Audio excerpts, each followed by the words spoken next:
Hello, everyone. All right. So, welcome. I know it's been a couple of weeks since we've gone live on this platform. And if anyone does want to leave a comment or anything, please feel free to, just use the live chat function right next to her and right over, I want to say over here somewhere.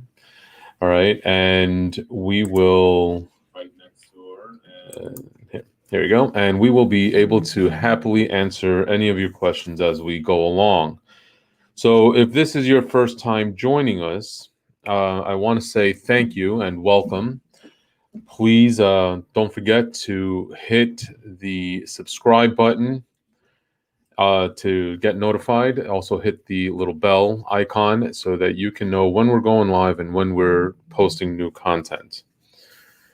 So, a few updates. It's been one hell of a year already so far. A lot of things going on today. We welcome in our new president. You know, regardless of where you sit on the left side of the aisle or the right side of the aisle, we have to congratulate people where they are. And if you are a fan of Joe Biden, congratulations. If you are not a fan of Joe Biden, it's all right. There's an election every 4 years. So, moving on and getting politics out of the way, this show is dedicated to growing your private home care business. I'm Julio, and I'm the CEO of the Briones Consulting Group, and our team is here to help you. We are here to provide training and support and coaching in order to get your existing home care business to the next level. We are here to help you get, if you're thinking of starting a new home care business, we can help you get started. And if you own a facility or some sort of large medical, healthcare management group, and you want to expand your portfolio, give us a shout as well. We help people on all different levels, and we have packages as cheap as like $20 a month, and we have offerings that go much higher from there. All right, enough of my sales pitch. Once again, thank you for joining us, and please, hit the subscribe button if you haven't already, and the notification bell. Give us a like and share our channel on your social media platforms. We're trying to grow the channel, and we're trying to get as many people out there as possible. So here we go. Welcome. All right, so getting started. This is Ask the Expert. And in our Facebook group called Private Duty Home Care Prepare Plan Rebuild, we made a post the other day welcoming a few of our new members, and we asked everybody to post a question. And today, that is what we will be doing. We will be answering a few of these questions live for our viewers. So let's start. Here, the first question that was asked was, what is typically included in a private duty client package? Okay, so I'm assuming they mean the sign-up packet. All right, so typically speaking, our sign-up packet or a sign-up packet should have all your bases covered in order for you to minimize exposure, minimize chargebacks, minimize fraud, minimize any claim and liability that would be considered unnecessary. Some of these things would include, some sort of notice of privacy practices. Just, you got to let people know what you're doing with their information. This is just generally a good idea so that you minimize, again, the exposure should some information be leaked. Or should you have a client that lets people know, it lets people know how you're going to use the private information. That you're not just going to go and stand on a street corner and say, hey, you got social security numbers for sale. That you're really only going to be using it to manage and maintain their care. Okay. Another item that is very important is your standard service agreement. You got to know who's doing what. What are you responsible for? What what are you charging them? What service are they asking for? It should have things like some information in there about I would say, you know, do you have a late fee policy? Like, or do you charge a flat fee? Do you charge an accrual method? Like, how are you handling things? Do you require a service deposit? Which, by the way, I absolutely recommend that if you're in the private pay business, you should be taking at least a 2-week deposit for any services initiated. You should have also in your packet a guarantee of payment. Who's going to pay for your services? Who can you go after if these services are not paid? Are you taking long-term care? Are you billing them, or are you just waiting for the client to get reimbursed? Whatever the case may be, at some point, if insurance fails, if the process doesn't work the way it's intended to, you need to make sure you're going to get paid, and somebody has to sign something and taking responsibility for this. Some other documents that I would always suggest is some sort of a bill of rights for your client. Like, what are you providing them as far as services, and what is their responsibility to you? Like, it's just a high level overview of things like, who are you going to speak to? Who are you going to be able to contact? How much notice do they have to give you if they want to end a shift, if they want to start a shift? What their rights are and the procedures are to complain if they have an issue with you, your agency, or one of your caregivers. These are things that you want to make sure are addressed and that your client is aware of. You also want them to know what their responsibilities to you are beyond just paying the bill. So, like, for example, one of the items in here is, I do like, contact the office if you're hospitalized or if you can't keep an appointment. That's very important. A lot of clients think that because they're paying you, they can do whatever they want. And if any of us watching this have been in business for more than 5 minutes or have ever worked in some sort of a service business, you understand all of the problems that arise from not getting enough notice, not just from staffing, but from a billing perspective and all sorts of other problems. All right. So another thing that you want is a very clear terms of service. Now, a lot of consultants and stuff, they'll make these up for you, and they'll like include some fine print and everything. I believe in transparency, and I think transparency is very important for anyone that is in business. And if you're not telling your clients what you're doing, then you're hiding something. And if you really want to build a reputable agency, you have to make sure that things are legible, things are clear. One of the things I always recommend is in your terms of service, whether you attach it to the back of your service agreement or it's a separate item altogether, make sure that your client or potential client is initialing every section of it. Include things like, what are the payment terms, any rates, holiday and overtime, how you handle insurance, if at all, inclement weather, live-in caregivers, if you're providing that service, valuables, theft, gifts, termination by client, termination by the company, so on and so on and so on. There's a lot of things that need to be included in this. All right, and maybe some sort of advanced directive, depending on the state, that may be a requirement. And if you're going to deal with long-term care insurance, which again, I absolutely recommend as a payer source to ask, because a lot of people have these policies and they're stressing about how they're going to pay for services. There's a lot of factors that go into this, and we'll do this on another video if the topic comes up. But what it comes down to is you have to make sure that all your bases are covered and that people know what's going on. All right. So thank you. Thank you for submitting your question here. There's a whole lot of other stuff. You should have like a client handbook. Your rate sheet should be included in your packet. But moving on. All right. So what other services? This one came from a Miss Arnetta Williams. All right. If I'm not mistaken, her agency is in North Carolina. All right. Uh, let me make sure on that. I don't want to give somebody a shout out and give out incorrect information. Um,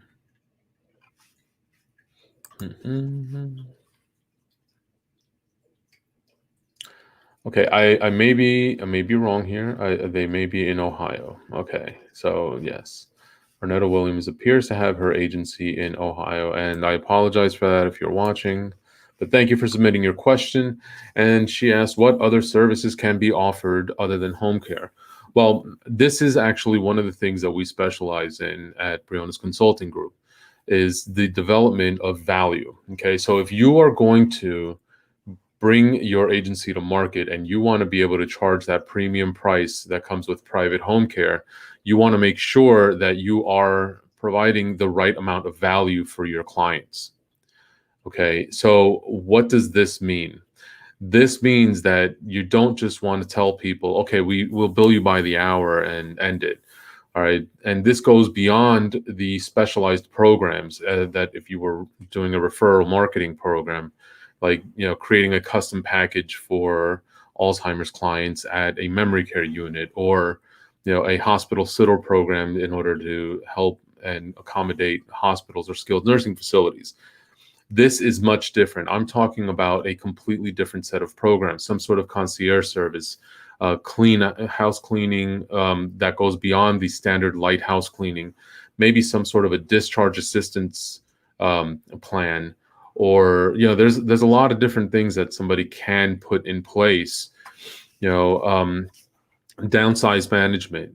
You have pet sitting, errands beyond the minor errands that come along with a private pay or as home hair care service. Things like going grocery shopping for them, not just for the basic essentials. Maybe a slightly deeper cleaning, a discharge assistance. Again, pet sitting is a big one. These are different programs that you can offer. And if you're going to do like some sort of a live-in service as well, that's in certain areas, a lot of places, because of the change in regulations and how you have to pay your caregivers, they've moved away from offering live-in services, especially now. At the time of this recording, we're still dealing with a pandemic. Live-in service brings peace of mind to your client, and that is one of those things that people need to understand. It's big business, and it's just a matter of understanding how to set it up, how to manage it, how to pay your caregivers. And if you can get a solid rate in place, you can keep your billing slightly below what it would cost the family to put their loved ones inside of a inside of an assisted living facility and really help them out. Okay. So these are the things that you want to keep in mind when you're trying to develop more. Again, there's a lot more offerings that you can do, and some of it is a combination of individual and unique services that will set you apart. They would have to do with how you can create specific packages in order to accommodate and increase referrals, depending on the needs of the clients in your area. So thank you, Arnetta, for your question. So next we have Patrice. Now this one is definitely from North Carolina. And here's the thing: what is the best way to legitimize the business step by step? I've had clients for years, private pay, and want to set up company the right way for the new year and moving forward. Okay, my assumption here, Patrice, if you're watching this, is that you're a independent caregiver, that you want to stop doing or working with individual clients, and you want to actually form an agency. Well, here at the Briones Group, we don't actually do licensing. We do business growth management and remote management services. So it's a little bit different. The licensing, if you want, there will be links below. Feel free to set an appointment. I'll help you find a consultant that will be able to provide you the assistance that you need to get your licensing in order. I can definitely make a few recommendations. I've been doing this for a long time, and I have a good idea as to which are the better ones and which ones are the ones that are essentially going to rip you off. So that's the first step. I mean, if I'm not mistaken, North Carolina is a state that requires a license. And unless things change, there is a moratorium on new licenses, or there's a need to prove need. There was, I'm not sure. Again, I don't do licensing, so I'm not going to sit here and tell you. But once you do have your license and you want to get moving forward, so that means you've done everything you need, which some of the bare minimums for licensing are: you're going to get yourself set up as a company, an LLC or whatever. You're going to make sure you have the right business insurance. And depending on the state, you may need to get certain forms, documents. You may need to rent an office while you're waiting and wait for whatever the state processing is. Once that is done, then your next step is going to be making sure that you have things in place, that you have all the things in place to get your business going.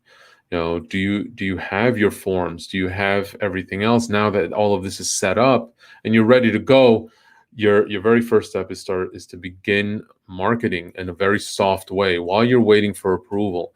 You need to actually start introducing yourself into the community, and that's a little bit more of a complicated process, and not something that I'm trying to, or not that I'm not trying to, it's that I'm really not going to have time. I'm not trying to make this video 3 hours long. But you want to get certain things in place. And one of the big things is developing an introductory marketing campaign so that you understand, and so that people understand that you're opening up, that you're experienced, even though your company might be new. All right. And there's actual wording and things that you want to make sure you have properly for that. And you want to start getting the word out there, start spreading the news, like that old song, start spreading the news. All right. And once you have all of this done, then you have some people will tell you to do a soft opening. I actually have a very specific format that I teach my clients on how to do this. And you don't want to open quietly. You want to make sure everybody knows you're open. And you want to make that grand opening event. It's not a vanity piece. You're not trying to invite your mom and all your neighbors so that they know you have this cool new business, unless most of your neighbors are going to be able to become clients at some point. What you want to do is you want to make sure that the people that will potentially refer to you have a reason to show up. And that's a very different marketing process than a standard grand opening. And from there, you hit the ground running. You make sure that at this grand opening event, you have created some sort of a follow-up strategy so that you can go back and visit and handle anyone that did attend your event. So this way they can go and move forward and start potentially referring you in the very near future. All right. So that is kind of the step-by-step short version of legitimizing your business. And one moment. All right. So, and that's how, again, you're going to it's the short version of how you're going to legitimize your business, how you're going to get things moving in the right direction so that you can get things properly done. Okay. So thank you, Patrice. All right. The next question is from Miss Wright. Okay, and her agency is in Ohio and as well. So the question is, do you need an employee handbook and a separate policies and procedures manual? The answer is unequivocally yes. Okay, the policy and procedure manual is in many states, and this particular thing applies. I don't care where in the world you are. Every part of the world, every state, every country has some sort of policy, has some sort of regulation for this industry. Okay, so what that essentially means is that you are excuse me a moment, I'm sorry, there's so essentially what that means is that you have to follow a certain set of guidelines in order to stay open. These are just your basic administrative requirements. Whether you are in the US and in a location that does not require specific licensing when it comes to the private home care business, like Ohio, okay, for example, if you're just sticking to private pay, then you don't have to be licensed, but it's still a good idea to have the policy and procedures manual just in case. It's a good legal protection that you have these policies in place should you ever get challenged for whatever reason. Now, when it comes to the employee manual or employee handbook, that is absolutely important. And not only should you have it, but there should be some sort of safeguard in place that every employee that you do have will be able to ask, sign acknowledging that not only they received it, but that they read it and understand it. Look, when you're dealing with employees, especially this industry is very dependent on staff and caregivers and field staff in particular. It's very heavy on that end of it. Yes, you will have administrative work. Yes, you will have, as your agency grows, more office staff. You will have schedules, compliance people, nurses. You'll have a marketer or business developer at some point, and possibly a recruiter. Depending on how you structure your office. All right, and there's 1,000 ways to skin a cat. But when it comes to your field staff, your caregivers, that is the bulk of your employees. That is also the bulk of your expense, the bulk of your insurance. And just as an added thing, not only do you need the employee handbook and the separate policy and procedure manual, but if you're watching and you don't already have EPLI, all right, that I believe it stands for employee protection or employer protection liability insurance. I know it's EPLI. If you don't have that as part of your coverage, please go get it. I have been in court back when I've worked in different different aspects of this industry for either home care agencies as well as when I was in the franchising world. We've been to court many times because individual owners have not had EPLI and they've gotten sued by employees, by staff, by former staff. This can get very complicated very quickly and extremely expensive. And I've seen agencies go bankrupt trying to defend some wrongful termination or employee theft, false accusation, slander, libel. These cases get very expensive, and trust me, the only person who wins is the attorney. Okay. So if you're not protected and you don't have the insurance policy, even if you have a high deductible of $10, $20, $30,000 for your policy, that may seem high, but please believe me, it's cheaper than than the payout, the settlement alone. I've seen an agency be completely in the right, and I've been to court and I've seen this, completely in the right. The attorney for the employee just go in and argue, and this person did not have insurance, and they ended up filing for bankruptcy after the case was settled because the settlement offer, it cost them about 25 grand for the attorney. And then the district court actually ordered the agency owner to pay out for something that was just absurd.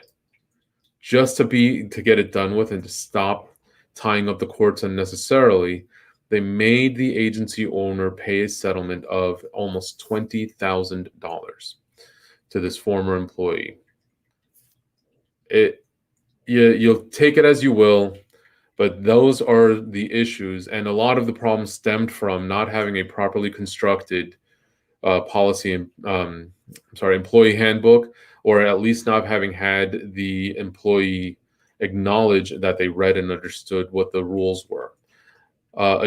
It became a termination issue. There was a lot of other things that happened in between without divulging too much information, but it got very messy for the owner. And I highly recommend policy and procedure, separate employee handbook, an acknowledgement of having read and understood the handbook, and as just a bonus tip, EPLI. All right. So that is the next question is, let me see here. Give me a moment. All right. So our next question in the group, let me look up the post here. Trying to get the post so I can answer this. Once again, this is in our Facebook group, Private Duty Home Care, Prepare, Plan, Rebuild. There will be links in the description box below if you are not already a member. Also, for those of you watching, I really do appreciate your support. And if you haven't already, please subscribe to the channel and don't forget to hit the notification bell. There will be timestamps in the replay of this live video, so you can just skip to specific topics. Okay, so here is the question. All right, so this is from First Step Care Providers, and how do you set rates for a live-in service? All right. This is a little bit complicated. All right. So for those of you who are watching this that do not understand what live-in service is, this is I touched on it a little bit earlier in the video if you've been with us from the beginning, or if you're watching the replay and you're seeing the whole thing. Live-in service actually is a service where you are providing a caregiver that will, as the title goes, live in the client's home. Now, what is the benefit of this? Well, especially now during times like this where you have the pandemic, or if you live in one of these states where bad weather is a common thing. Like for example, we're based out of New Jersey, and we're getting ready to open a second location out of Ohio. These states are notorious for having pretty harsh winters. All right. Some are milder than others, but essentially we have to deal with snow. All right. If you are, let's say, down in Florida, you have to be worried from, I believe it's August to about December, which is hurricane season. You also, if you're in the Midwest, it's Tornado Alley. I mean, look, there's the wildfires in California. Every place has issues. So when you're in a place that has a higher tendency to have these issues, then what you're looking at is a potential for lapses of service. This could be dangerous for the individual needing the care. This could also, be bad for business. Let's call it what it is. If your caregivers aren't showing up, you can't bill. And those missed shifts, they can get very expensive. They can actually affect as much as 20% of your annual revenue if you don't have them managed properly. So one of the ways to mitigate this is by offering live-in care service. This is very good for people that cannot be left alone, or clients that potentially need high volume of hours. You would provide them the service where the client provides a space and your caregiver will live in the home. So setting rates for this can be complicated because back, if I'm not mistaken, it was at some point during the Obama administration, there were rules to the Labor Department. So it used to be that you could pay a daily rate. Well, the fact is you can't do that anymore. All right. You have to pay them by the hour. Now, there are rules on how to do this, and you can find all the information. I'll actually provide a link to the Labor Department, the US Labor Department, where you can get this information. But essentially, in order for it to qualify as a live-in case, you don't have to pay the caregiver 24 hours, but you do have to pay them a certain minimum number of hours by the hour. So the cost will now depend on your state's minimum wage. And well, let's take a look at what's going to happen in the next few months as far as the federal minimum wage. So this doesn't just affect you as a home care provider. This will also affect, though, the assisted living facilities, the independent living facilities. Their staffing costs will rise dramatically, and as a direct result, they will have to increase their rates. So let's say, for argument's sake, that you are, we'll take this one. First Step Care Providers is in Ohio. I believe the minimum wage there is $8.90. Please leave a comment below if I'm wrong, or leave a message in the chat box if you're watching and you know the correct minimum wage there. But let's just assume $8.90. All right. So that would mean that a facility is likely paying between $10.50 and $11 an hour to the caregiver per hour to provide this. Now, they are doing this around the clock, so that means they are paying caregivers 168 hours a week, and overtime may or may not become an issue for them depending on how they run their schedule. For you, you're going to put a single individual in there, but you are not going to pay them 168 hours a week, even though this individual will be in the home. You will have caregivers in the home for that long. So you're going to be paying about 91 hours total. And because of the volume of hours that you will be providing to the caregiver, you can actually pay them minimum wage, and they will still make a lot more than they would working 40 hours for a week for you, even at $15 an hour in a state like Ohio, where it's $8.90 for the minimum wage. Just do the math on it, knock yourself out, and you could see what it's going to come out to. So what does this mean? This means that now you have a predictable cost, not a fixed cost. Please do not, because there's a lot more rules that I'm not getting into on how you pay them, but you do have a predictable cost in order to maintain this level of service. You also have another opportunity to actually go and tour assisted living facilities so that you can understand what their rates are. And understanding the monthly rate to have somebody move into an assisted living facility and the level of care they get, you can actually ask this when you're on the tour. Well, if somebody were to want 24/7 care from you, or personalized one-to-one care, how much extra would that cost? I'm going to tell you, as long as they don't have memory care issues, it will run them anywhere from $8,000 to $13,000 on average nationally. You can look it up what it's going to be in your area. It may be higher, maybe lower where you are specifically, but it's an average of $8,000 to $13,000 a month. And now, if we're looking at memory care issues, depending on how severe the Alzheimer's or dementia or other cognitive impairment may be, we are looking at as high as $20,000 or $25,000 a month. So if you are offering, be it based on $9 an hour, if you are able to offer a caregiver for a lower rate than that, let's just do the math on this. So let's say they are charging $8,000 a month.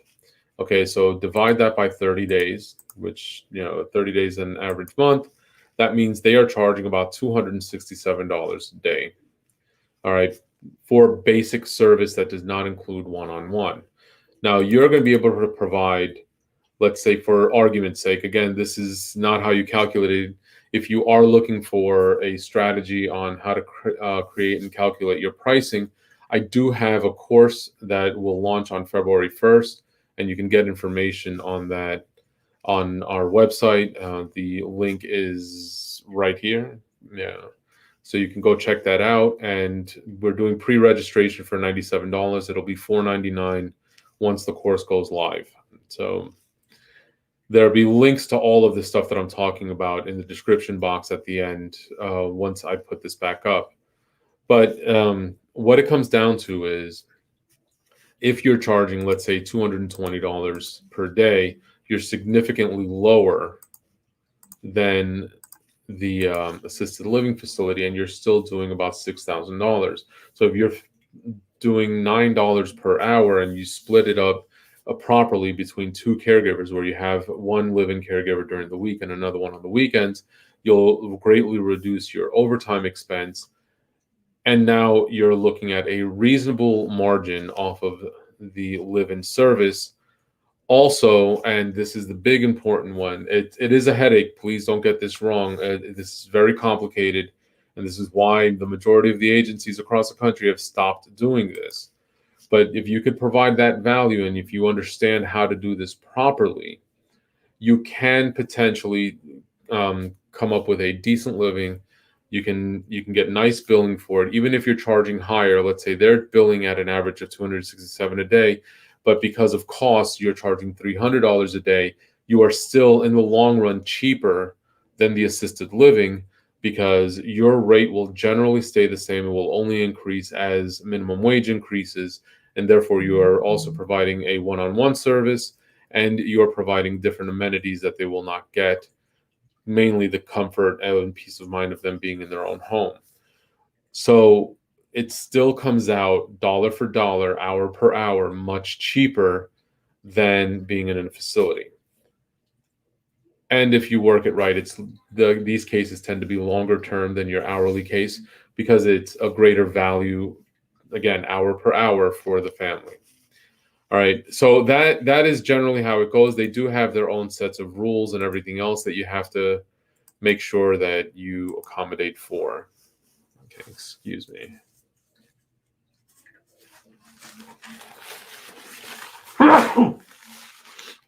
Oh, pardon me. All right. So these are some of the things to keep in mind and understand how you're going through all of this. Now, let me take a look here. Another question that was asked, and I think this one might be a little bit complex here. All right, so this was asked by Mr. D'Angelo Green, and how do I get started? How do I get referrals and retain private pay clients? I'm going to answer this backwards. Retaining private pay clients it's simple and complicated at the same time. All right. Number one, you have to provide service that's going to keep your client happy. Make sure that your caregivers that you have a proper retention process, and the combination of your customer service and your retention policies are going to create that idyllic experience that will allow you to retain your private pay clients longer. Again, if you don't, we offer a course. Again, the details are on the website, links right here. We offer a course on how to set up. It's not really a how-to course. It's a done-for-you implementation package on how to set up a successful quality assurance program for your agency. Links will be down below individually and everything else.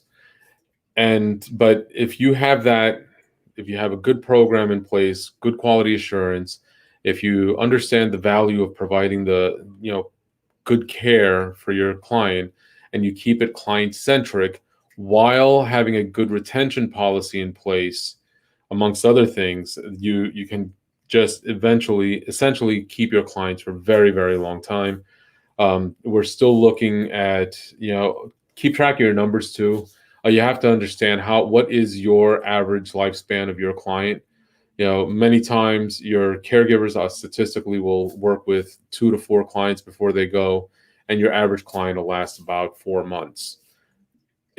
Average. That does not mean every single client is going to last 4 months. This also takes into account your clients that sign up, like for example hospice, that the client signs up and you're getting ready to go start providing services, your caregiver's there for an hour and the client passes away.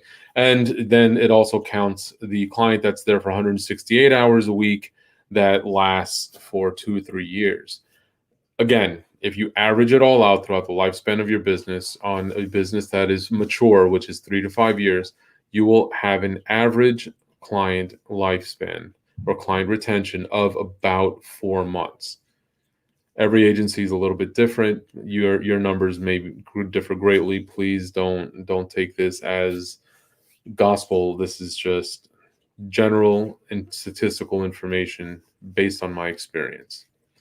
All right, so that is how you retain clients. Now, for the first part is how do you get referrals? Well, look, I'm a big fan of building up an in-group. Your in-group is your influencers network. Look, at the end of the day, this is what it comes down to. Google, great. Facebook, great. Lead generation service providers such as, Karen Homes, Care.com, Caring.com, Aging Care, and anyone else that I'm forgetting because there's hundreds of them. All right. These are all fantastic services that they range from like $20 a lead all the way up to like $150, $200 a lead, depending on how much you want them to do the work for you. They require a certain amount of work. They have different output and different results, but they are still going to make up at most or at best on average. Again, your business might be that unicorn that is doing $10 million a year purely off of pay-per-click, and kudos, fantastic. But in most businesses, most home care agencies, 70% to 80% will come from word of mouth and direct organic referrals. About 25% will be from your existing clients, and about 60% of your business will come from business development efforts and direct person-to-person marketing. So what do you do? Well, your first thing you have to do is plan. You have to understand there's what is the layout. If you are a franchise, then your franchisor will pick your territory. They will tell you these are the confines of where you can operate, and you go through this during your discovery process, and you've already mapped it out and worked it out, and everybody's happy or unhappy or we're somewhere in between. But you have defined geography or defined parameters as to where you're going to be. Now, if you are an independent, don't sit there and say, well, I'm opening in Cleveland, Ohio, and the entire state of Ohio is my territory, because I'm going to tell you you're going to fail. Or you have to map this out. What is the distance that you think you will be able to get caregivers to go to? And where do your clients live in relation to your caregiver? And there's a lot of other things. There's median income. You have to look at the demographics of age, but you have to research this thoroughly. And once you have chosen, or somehow or another, through whatever means, picked what your criteria is going to be, or your sales territory is going to be, and service area, now you can start mapping this out. And you want to break down your week. All right, set a schedule. Are you marketing? Are you hiring somebody? Different consultants. If you do a YouTube search or a Google search, there's hundreds of them. They'll all tell you something slightly different. Everything based on, hey, if you're doing 40 hours a week, you should have 40 contacts or something. I don't know. Look, my whole theory is this. You should be visiting if you're doing this full time, you should be doing 3 to 7 facilities per day, which as many as 3 to 5 contacts per account. Okay. An account is your facility, your referral partner, some member of your in-group, but you should be doing some activity every day. The longer you're in a place, this is definitely not a quantity over quality approach. Your if you're charging the national average of $23 per hour, you only need 28 to 32 clients at a time at any given month, doing an average of 20 hours per week in order to have $1 million in revenue. We're not talking about a lot. So you're not trying to kill it. Don't use that shotgun approach where you're just going to go to every hospital in the state. Congratulations. You don't need them all. And, there's an old adage that I'm a big fan of. You don't want to be that, jack of all trades and the master of none. Find out where you want to do, where you want to go, and kind of stick to those places. This, as you're building it up, in the beginning, I always recommend that at least for the first 6 months, the owner should directly be building up their business. That doesn't mean 6 months after you open. It's just generally for 6 months, whether it's if you're doing the pre-opening marketing, if you're doing your post-opening marketing, at some point for 6 months of your business, you should be out there building relationships. Once, this is going to be a slow and gradual process. Visit 1 to 2 places per day. Build this up. So that's 5 to 10 per week accounts. It doesn't mean contacts. Contacts and accounts are two very different things. All right, your contacts per week should be much higher, and we'll get to that at another time. But you should be doing 5 to 10 accounts per week in the very beginning, and then gradually increasing that until you have built a rotation of about 15 to 20 accounts for your agency, to where you have that good solid core of anywhere from four to 10 referrals per month. Some facilities are going to refer you out weekly. Some facilities are going to refer you out, they're only going to be able to refer you out monthly or quarterly. And then you're going to have that place that's only going to refer you out 2 to 3 times a year. The whole key is, if you want your business to grow, you got to start gradually increasing. And this is, I've done videos, you can look them up, about the marketing mix.